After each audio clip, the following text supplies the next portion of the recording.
what I intended, but better late than never. And I hope everyone is having an amazing weekend. That's my hope. And as I always say, for those of you all who are new to this channel, what are you waiting for? Hit that subscribe button as well as hit the bell so that anytime any new content is uploaded, you will be the first to know and you will get notified. As well as for those of you guys who are not, as I always say, who's not new to this, but you guys are true to this and, you know, are tuning in. Again, welcome, much love, thank you. And then also, you guys do feel free to check me out on other platforms as well as, especially while it's still up, check me out on TikTok under Leela Michelle. You guys can also check out my Instagram. And my Instagram is under I am Leela Michelle. Yeah, I am Leela Michelle. I'm sorry, you guys. As you guys can tell, I have not really been uploading on my Instagram like I would like to. I'm getting into the groove of it. I have been on Instagram, you know, before, but it was prior for a different project. Hey, Samir and Riker. Hey, you guys. Big shouts outs to Riker and Samir. Again, and also, like I say, for you guys that are not catching this live and you guys get to play this back and watch it later, always look at the live chats. It's always so much good information that's shared. A lot of great stuff, especially from Riker, Samir, and many others. So I wanted to cover today, and shouts out to Jay, my moderator, who kind of pointed me in the direction, or more than pointed. He said this was definitely one that I needed to review and to provide a reaction to, or just my thoughts on it. Hey there, Cedric is back too. Hey there, and Cedric says, what's up to everybody? Hey there, Ced. But yeah, so this is a documentary, and as we know, the Michael Jackson biopic will be coming out. I don't know if they've actually set any kind of release date for it yet, but the Michael Jackson biopic where his nephew Jafar will play him. Yep. Where he'll play him, that will be coming out. It's entitled Michael. And you know, so, you know, I will also be covering that as well, just even though it hasn't come out yet, just us talking about it and our thoughts on it and all that. So we're going to get to that. But this is a documentary that I thought was really interesting. I'm glad that, I am so glad that, you know, my moderator, that Jay pointed me in the direction of this documentary, because it's interesting. This came out in 2003. And it was in the thick of things, right when everything else, with the Bashir interview at the beginning of the year, which I'm not sure, I don't know if that interview took place in January or February of 2003. But this documentary spans from like June through August, through his birthday, at the end of August in 2003. But I thought it was fascinating because, as we know, like I say, the Bashir interview came out. MJ came out with, MJ had also came out with, or I should say, Maury Povich was showing a lot of the footage from the Bashir interview that was cut out, and it was a lot of footage. Even Bashir's comments from the full footage is very different from what he actually presented to the public as a finished product. Like, you know, through the a lot of the footage from, you know, the Bashir interview, what you weren't intended to see, you know, the footage you weren't supposed to see. It's titled that because Bashir literally edited, cut it out, and then gave his commentary over a lot of things that were super edited, saying a lot of negative things that were completely opposite of what the full footage shows. And MJ was lucky in that, I don't want to get too far off into that, but all this is in the same time span. So I thought it was important to kind of cover that. But MJ, luckily, because he had his own cameraman rolling, it wasn't to be like, you know, sneaky or anything like that. It was just because supposedly MJ always kind of had his own cameraman recording in the background, just in case he ever wanted to do something with, yep. So I hope you guys can see him, see my backdrop, and my big head is not covering it. But yeah, these are just images from that commemorated documentary, which was interesting because it also was not a lot of coverage on it. Like, aside from me actually watching it, it wasn't covered a whole lot. And I do, like I say, I recommend that you guys check it out. There is a YouTuber by the name of Raphael who shows this in 4K, shows the full documentary. So I would suggest that you guys check it out. But it isn't a whole lot of coverage of this. And even when I just try to check and see, like,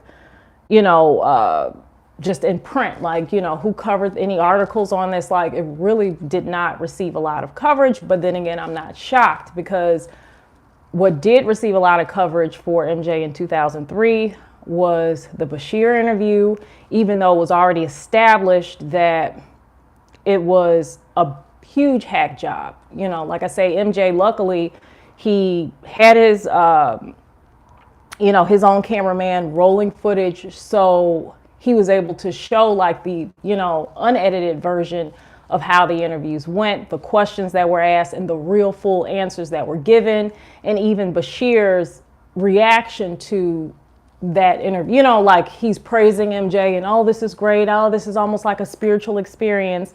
And then he turns around with his footage in 2003, and he's, it's like a completely different story on top of him showing a very edited version of the interview. So, okay, so that got a lot of publicity in 2003. We know the windstorm that kicked up behind that, right? Which later that year in November, so that was the beginning of the year with Bashir, got a lot of press coverage. And then by November, I believe, is when they raided his ranch. And, December, all of that stuff, where MJ, was booked and, or I should say processed and all that stuff, and was out on bond by the end of the year. It was very crazy. But through that, there were other interviews, like the 60 Minutes interview that I do provide a reaction to, that also didn't get a lot of press coverage, where he talked a bit about the Bashir interview, but he also discussed, like, his whole experience with everything, with his ranch being raided, to him being how he was treated while in custody, just a lot of stuff that did not receive a lot of coverage. And this was one that, like I say, just kind of was, I guess, a little blip on the radar. But had Jay not actually mentioned this, I just was not aware of it. But this is one, and before I get into it, I know I'm kind of all over the place, but before I actually get into this particular documentary, why I think it's so important that people see all angles is not because, if you're someone who feels that MJ was guilty of X, Y, and Z, it's okay to feel that way. But I say at least have access to viewing it in its entirety. You know what I mean? Like, not where you're just being channeled one version of what media wants you to see, or one angle on a story, and then based off of that one angle or one media channel, then from that you make your decision. I think just like with the whole Bashir interview, if it had been shown in its entirety, meaning it wasn't a hack job, everything, and someone came to the conclusion that they felt whatever, MJ was guilty of XYZ, then okay, or they felt a certain way about that documentary, but they were shown the full coverage, okay. But unfortunately, especially at that period of time, there was not a lot of press coverage that did not shine MJ in a bad light. Now, okay, so now with my long opening, now let's get into Michael Jackson Commemorated. Excellent. I really enjoyed watching it. So, like I say, this was a 2003 span from June when he actually stopped into Gary, Indiana, his hometown, through the end of August, his birthday. But within that commemorated, that even though it was a smaller, it wasn't a forever, it wasn't from the beginning of the year to the, like a ongoing years and years, it was still positive in that I like that a lot of stuff was talked about. Yes, okay, yep. So Cedric was just talking about some of his favorites from MJ, which is the Captain EO forever. Okay, that's right, Cedric. That's right. But okay, so let me just get into this a little bit. So I liked it with that. So he visits Gary, Indiana. For those of you all that don't know, he left Gary when he was 11 years old. So, it was his hometown, but he did leave still at a very early age. I think it's great that he finally did, visit. And when he did visit, he was given the keys to the city, or given the key to the city by the mayor at City Hall. And regardless of, now I was able to actually get a lot, read up articles on his visit to Gary, Indiana.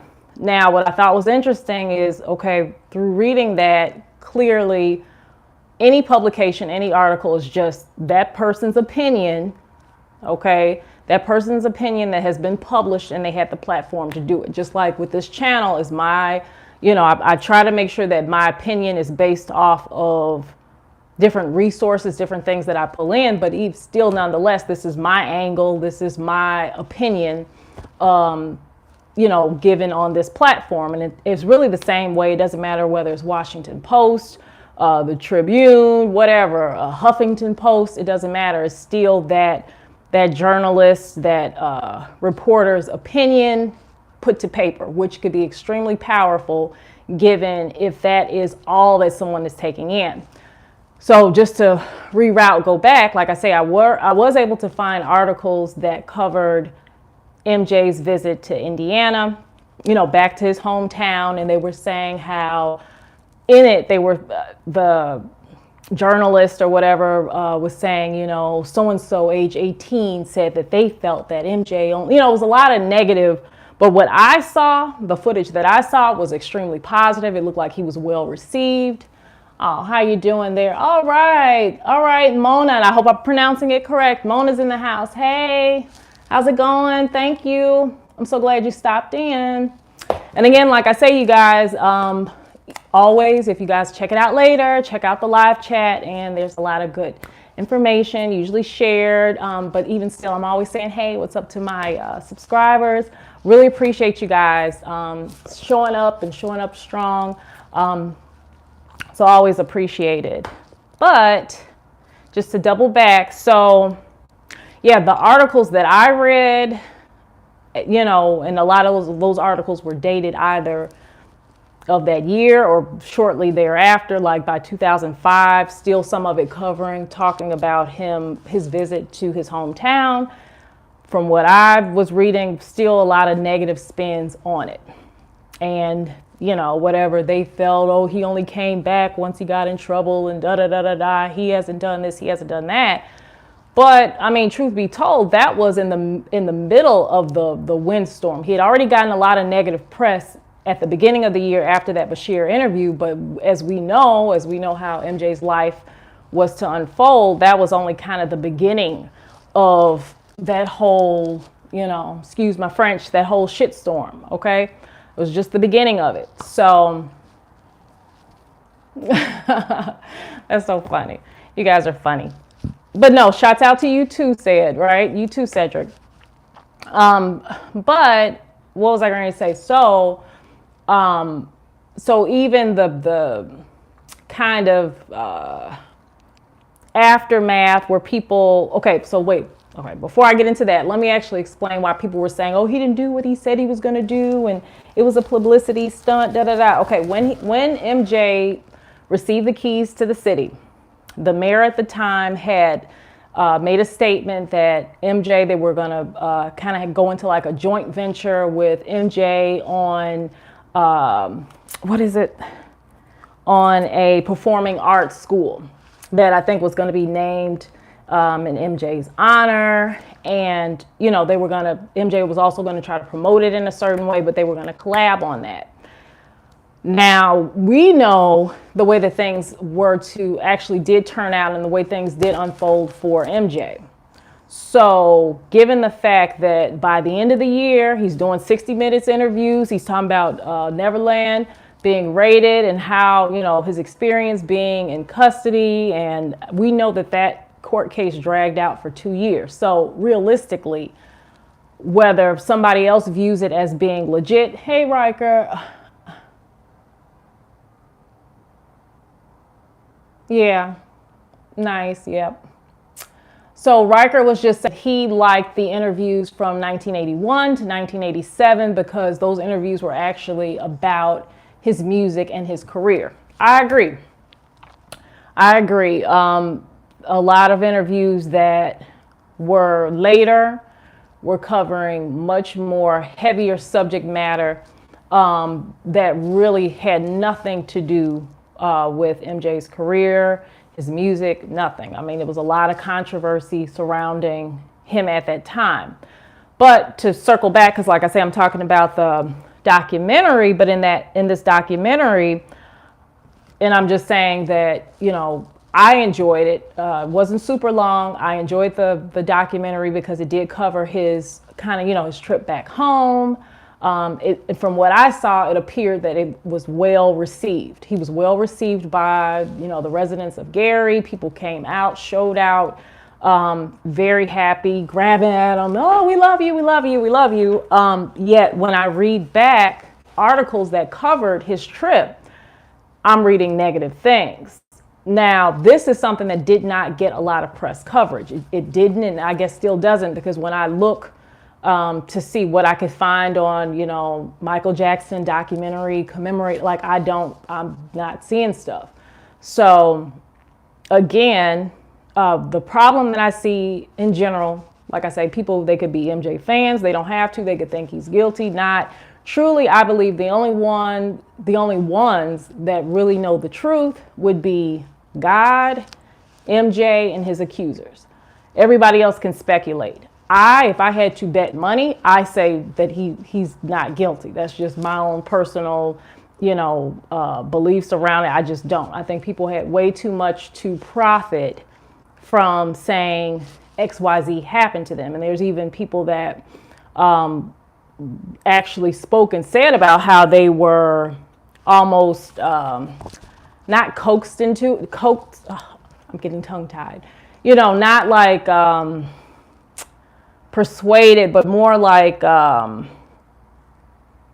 I guess you could say they, were said like, are you sure nothing happened? Are you positive? And people that were even felt swayed in the direction to say something happened, even though it did not.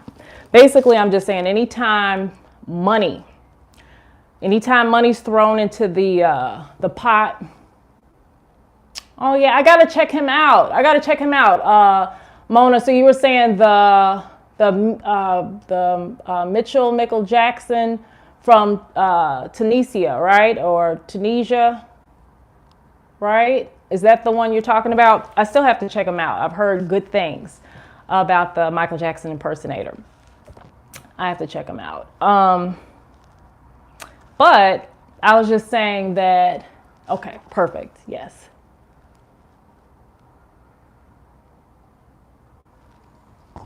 But I'm sorry, I was getting distracted by the comments. But what was I saying? I was just saying that anytime money's thrown in there, maybe. Now, if Michael Jackson was, not a celebrity and just your average Joe, and there's all these allegations, I might be a little bit more inclined to sway in the direction like, okay, people, they don't necessarily have anything to profit from by saying X, Y, and Z happened to them. But MJ, he just had a lot of, just tough breaks, in my opinion. But that's, my opinion. But I do feel like it's only fair for people to see documentaries like this, to see all angles, even people that, if they want to see the leaving Neverland or what, like all angles should be seen. And then from there, then form your opinion. But unfortunately, Michael Jackson, everything was so one-sided. It was very one-sided. He never had an opportunity to really be shown in any other light than the way that media wanted to portray him. And I just thought it was really sad. But watching this, it was nice. Like I say, so he goes back to Gary, Indiana. He's given the keys to the city. The mayor makes the announcement. You know, all of the Gary residents are like, oh, we love you, we love you, we love you.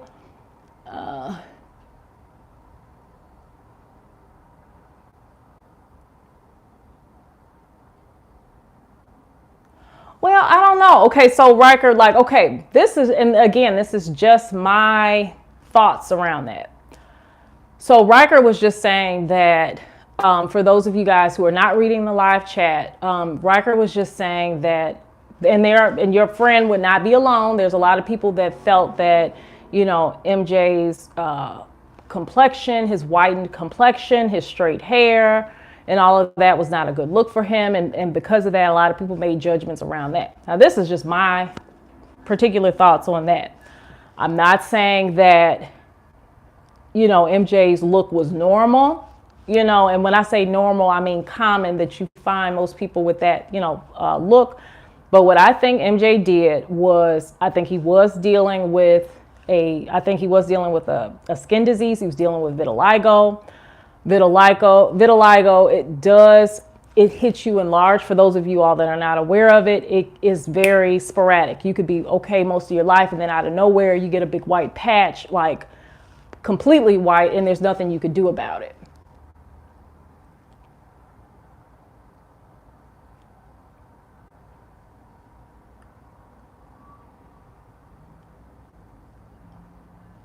Right. So you're just saying, like, if your friend saw him for the first time, like his thoughts on it. I mean, you know, I think your friend is entitled to think or feel however, you know, your friend feels. I don't, you know, I'm not swaying people to that they should think or feel any particular way about MJ. I just feel that over the years, especially during this particular decade in his life, I think that a lot of media only portrayed him in one particular light. Now, just to go real quickly, I know I'm off of this, but I'll come right back to it. Stick a little pin in it. I'll come right back to it. But to talk about MJ's complexion, I think that he did suffer from vitiligo, and I think that for him to be the most covered person, you know, all eyes, he's photographed, and supposedly he had a bad outbreak right behind Thriller, going into Bad. He had a bad, and there's, if you guys, you know, do a little digging, there's a lot of footage that you could find, not just footage, but, you know, photographs of MJ's vitiligo, and he had it really bad. I think he did the best that he could do with what you know, the cards that he was dealt, per se. I think that, you know, he did take measures just to completely whiten it, you know, because he's blotched out. He's also an entertainer, the most covered entertainer in like the entire globe. What do you do when you are, you know, you're going through those type of changes, right? You're experiencing some kind of metamorphosis, like you're changing, yet you are photographed. You're the most covered person. You're expected to attend this, to be on the cover of that. You know, I think he kind of went with, or at least according to his makeup artist, that is what he had the majority of. And the images that I've seen, which were different images, and it looked like at different periods of time, different decades, you could see his vitiligo. So I think his decision to whiten his skin probably came from that. And then to go back, I think it might have been like my first, oh really? Wow, yeah. My son, yeah, he has it, not bad at all, but he does have it, and he does probably have to be careful of his diet. I personally think there's certain things that can trigger vitiligo. So you do, you know, I always tell my son, you know, be cautious of your diet, make sure you don't try to eat right, do certain things. But it is something that's very sporadic, and you could be okay, and then out of nowhere, you have a big white, you know, blotch that completely void of pigment, like white, and it does not go away. So, just, I guess everyone that's watching this or whatever, later you could leave a comment down below. Like, what do you do? There's the model, I don't know her name, but she's extremely courageous, where she didn't make any changes and she's still a supermodel, even though she has it very bad. You can see it all over her. But she courageous, chose to celebrate it. But then again, we're in a different time period. Maybe now Michael Jackson would not have needed to make himself one color. Maybe now the world would have been a little bit more accepting of differences. But at the time, I think he was trying to look as normal as possible in terms of being one complexion. His hair, I'm thinking, this is just my thoughts on it, just, what I think. You guys could think something different. I'm thinking that he chose to straighten his hair because he was trying to look as normal as possible, if that makes sense. Like, just think about it. Like, if you have very ethnic features, but you are very white, you're pale white, you're ethnic, curly hair, but you're just pale white.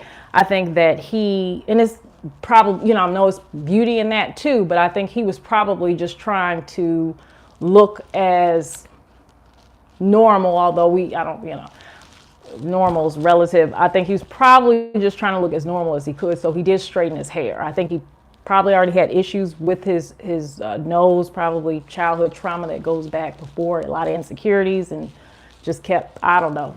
I don't know.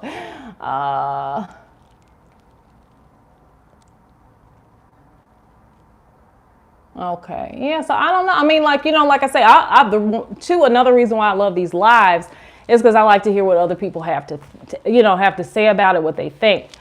I'm not saying that, whatever, him straightening his hair was the way to go. I'm not saying that him choosing to make himself one tone and bleach it out was the way to go. But I think that he did I think he probably did the best he could do with the cards that he was dealt. I'm not saying, and I said this in my first live, that I think that he probably did have a very light, or I don't know, thing of, what is it called? Body dysmorphia or whatever, where you don't quite see yourself as you are. I think he was very, I think even after his surgery, in the beginning, I think he was still very handsome, but I think he just did not see himself that way and just kept, hacking away at himself, whatever. But, that's something that I don't think he should be downed about or should have been downed about. That's, what he was dealing with, whether that was a mental thing, whatever. But a lot of people do get caught up on that. I think a lot of people do get caught up on that. And because he looked differently or dressed differently, carried himself differently, then it was so easy to point him out and say, oh, yeah, I think, yeah, he's a, whatever. He's a freak. He's this, that. Anyway, yeah, I don't, just because of those different things. But, yeah, I don't mean to digress too much. Let me get back to this.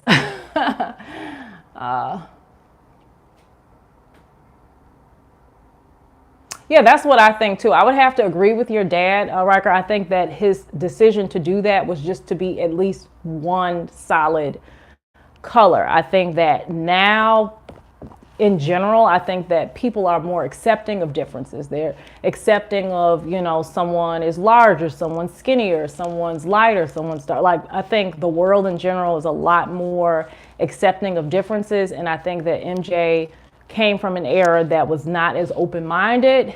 And in general, I think that he was, just trying to, even though it's ironic because it wasn't that way, but I think he was just trying to be as normal, look at, as normal as possible. Even though it, required him to whiten his skin or whatever. But those are just my thoughts on that. Yeah, that's my song too. Sing it, Cedric. I know you're probably somewhere, wherever you are, singing it. Yeah, that's my jam right there. But even still, I don't, there are some images that, I don't think MJ looks as, well, whatever as other people think. I think he still had a lot of his still very handsome moments. So I'm still not trying to take any credit away from MJ on that, regardless. Whether he saw himself as handsome or not, I still think MJ had a lot of handsome moments, you know, regardless. But not to move too far off this documentary, but I love it because this is what lives are about. But just to touch on this, so it covered him going back home. He also stops at KFC. If you guys don't know it, that would be like a little MJ trivia. He stops at KFC. Fried chicken's one of his favorites. It's one of mine too. Not to be stereotypical, but I enjoy it. But anyway, he stops at KFC and he's also like sharing his chicken, you know, chicken with the crowd that's surrounding him, and they're like stunned, like, wow, MJ's here and he's actually going to KFC, you know. Like he shared that. It seemed like he was just really enjoying himself. He also stopped at his brother's old high school, which was like Roosevelt High or something like that. And he was given an honorary diploma and a Letterman jacket. And you know, it's people like, you know, the kids, they literally had them like behind a gate, which was weird. I guess they had to section off the high schoolers, but they're like, we love you, we love you. And they're like sticking their arms through the gate and stuff like that. And what else? I think also they do something for him. The baseball team, also they do something for him at the stadium. So anyway, from what I saw, just in general, what I saw was very positive. It looked like it was a positive reception that he received from Gary, Indiana. But if you double back and you read what the press had to say about it, it was not positive. And, you know, they're saying, according to so-and-so, you know, whatever, 32-year-old, 18-year-old, they felt that, you know, why, you know, whatever. It was just a lot of negative. It was different from what I saw in the documentary. What I saw was the same reception he probably would have gotten, whatever, back in the day in the 80s or something, you know, where people are still like, oh, I love you, I love you, I love you. I think in general, a lot of people tend to have had a very love-hate relationship with MJ. You know, gave him a hard time, especially during that period. Then once he passed, then they, you know, oh, it's so much coverage. Oh, he was the best. Oh, MJ, you know, all this, you know, they're playing his music nonstop and all this and that. So I don't know. But like I say, if you read articles, wasn't that positive. If you actually watch the footage that covered him traveling back home to Gary, Indiana, very positive, extremely positive, and again, flogged with residents, oh, you know, and whatnot. So, but anyway, so it covered that, and then it also covered his birthday, which was nice. It was like a fan-organized event, but it was hosted by Steve Harvey, and that's what some of these pictures are from. I think it's just fantastic that MJ, you know, he attended. He always seemed like he really loved his fans, really appreciated his fans, which to me makes sense because his entire life seemed to be really dedicated toward entertainment. Like that was something that he could not turn off. He, you know, like, you know, places have to shut down just for him to do little ordinary things. Back in the day, but he really seemed like he appreciated the support. He appreciated the reception, you know, and he did have a huge, you know, people that had flown out, traveled out to attend that. It was in LA, at a theater auditorium in LA that it was held. Like I say, Steve Harvey hosted it. I didn't see a lot of other celebs that attended it, but it really didn't, you know, like I say, MJ, at that time, it was a lot of negative press around him. And although I think, I would like to think that MJ, he did understand that there were a lot of celebs that may have, you know, felt like, oh, well, you know, I don't want to be associated because that'll, you know, pull me down or whatever. And I think MJ was probably understanding, but still, I think that was still a very isolating time for him. But the event looked like it went very well. They did have a portion of it where like celebs wished him happy birthday from a big, large screen, but it looked like the celebs were at some other event where someone is saying, hey, it's Michael Jackson's birthday, say happy birthday to Michael Jackson. The person's like, oh yeah, hey, happy birthday, Michael Jackson. But all in all, I would say still very positive. I think it was like, at the time, Ashanti and Nelly and Mary J. Blige, Pharrell, who else? Andre, no, what was it? Because it was both of them. Andre 3000 or 2000 or whatever. I feel so bad. What is it? Andre 3000, 2000, and Big Boy. Anyway, it was a bunch of celebs that wished him happy birthday. It would have been nice if they had actually been in attendance, but like I say, it is not a big shocker because, like I say, at that time, it was a lot of real negative press that surrounded MJ, and there were no other channels, no other platforms. It was just the main. Like now, we're lucky, in my opinion, that we do have. I feel like I got to get out of the way because I feel like I block stuff. Right now, we're lucky that there are other platforms for, you want to find out what happened. There's probably several different ways for you to receive that information. Back in the day, I think it was just, certain main channels and whatever's put out, whether it's tabloid, whatever, certain angles, that was it. That's all you got. And that really shaped people's perception. Now there's many different ways to find out what happened and from this source, from that source, or whatever, right? So it's not so easy to frame a celebrity personality or frame or a take on an event that may have happened. But yeah, so it would have been nice if they had actually attended, but it does, matters not. MJ seemed like he really enjoyed himself. He was surrounded by many, many fans that really loved him. It looked like they did like a whole performance thing for him. They had this huge cake as well to come out for him. I believe that was on that portion. Yep. And it seemed like MJ enjoyed it. And then at the end, and also I think it was supposed to be like a 3.5 hour event or something like that.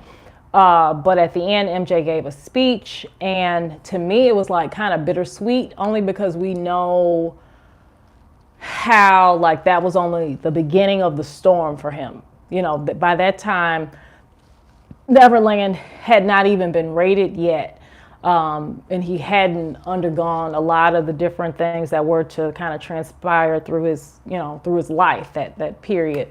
But at the end, he gave a speech, and in his speech, he was just, of course, thanking his fans, telling his fans how much he loved them, but he was also speaking on a lot of upcoming things that he had planned that he wanted to do. A lot of it, the creation of a charity organization that I think was called Go For Your Dreams or Go For The Dreams. He spoke of a clothing line. He spoke of a lot of different things that a lot of positive things that he wanted to do. He wanted also for people to get involved and, be part of a lot of those charity organizations and, do a lot of positive work. And I mean, like I say, shortly thereafter, that was really a windstorm. But you could see his intentions were very positive. He still was unbroken. I think that Steve Harvey made a statement, or at least I read that portion. And I probably have to go back and watch it again, but Steve Harvey had made a statement.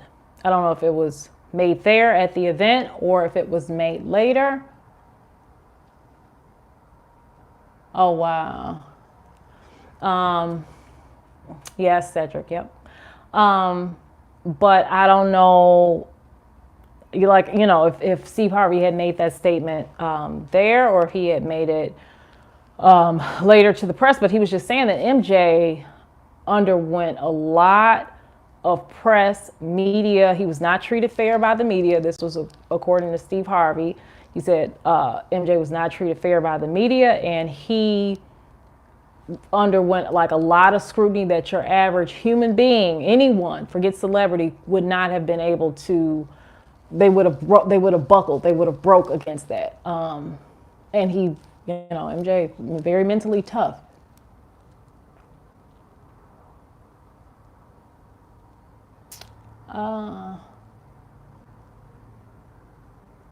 Oh, that's crazy. No, Riker, I'm not familiar. Wait, do you see the video? No. I heard though that he was very, at least that's what they say, that MJ was very like kind of worried that he would, that eventually, that he would go in the same way that Elvis Presley did, who we know also was very addicted to prescription drugs and things like that. And even that with MJ is like how I in one of my videos where I talk about the Pepsi commercial and that whole incident with the fire and all of that. And that's how he developed, having to use painkillers for that. Unfortunately, although needed, a lot of this stuff is very highly addictive. But yeah, that's really weird, Riker. I don't know. I got to dig more into that because that's weird. But yeah, that's something. And again, I encourage you guys that are not watching this live, that are checking this out later, just to read the comments that are in the live chats. A lot of good information shared. This is why I go live and I do not pre-record, because if I pre-record, you guys will not be able to catch a lot of this really good stuff that's left in the live chat. But yeah, I have to dig more into that. But, and also what I really like about this is that the Neverland Ranch is shown. And with that, I mean, the media, from at least from what I recall, like I say, back in the day, what I recall hearing mostly about with that ranch was that it was a ranch where, he would just have little boys and they would sleep over, just very creepy sort of things that I recall taking in from the media about his Neverland Ranch. However, first of all, it was a Neverland Ranch, but it wasn't just like an amusement park, theme park, whatever. It was also his home. Like, he also lived there. Second of all, he would have many busloads of kids, not just how they always seem to somehow attach him to, Caucasian little boys and stuff like that. But he had busloads of kids, boys and girls, from the inner city, from the Make-A-Wish Foundation. And it wasn't just them isolated. Like, he would have whole families that would come in. It wasn't people necessarily sleeping over. It was like a field trip sort of thing, right? Where they come in, they could rides, all that stuff, look at the animals and stuff, and then go home. It wasn't all, what I think the media spotlighted. And this is just from me. Like I say, I always encourage everyone to do their own amount of digging.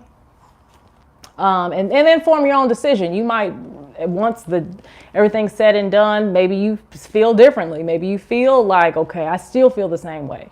Okay, I think you're entitled to feel that way, but at least kind of get a full glance on things, not just one-sided.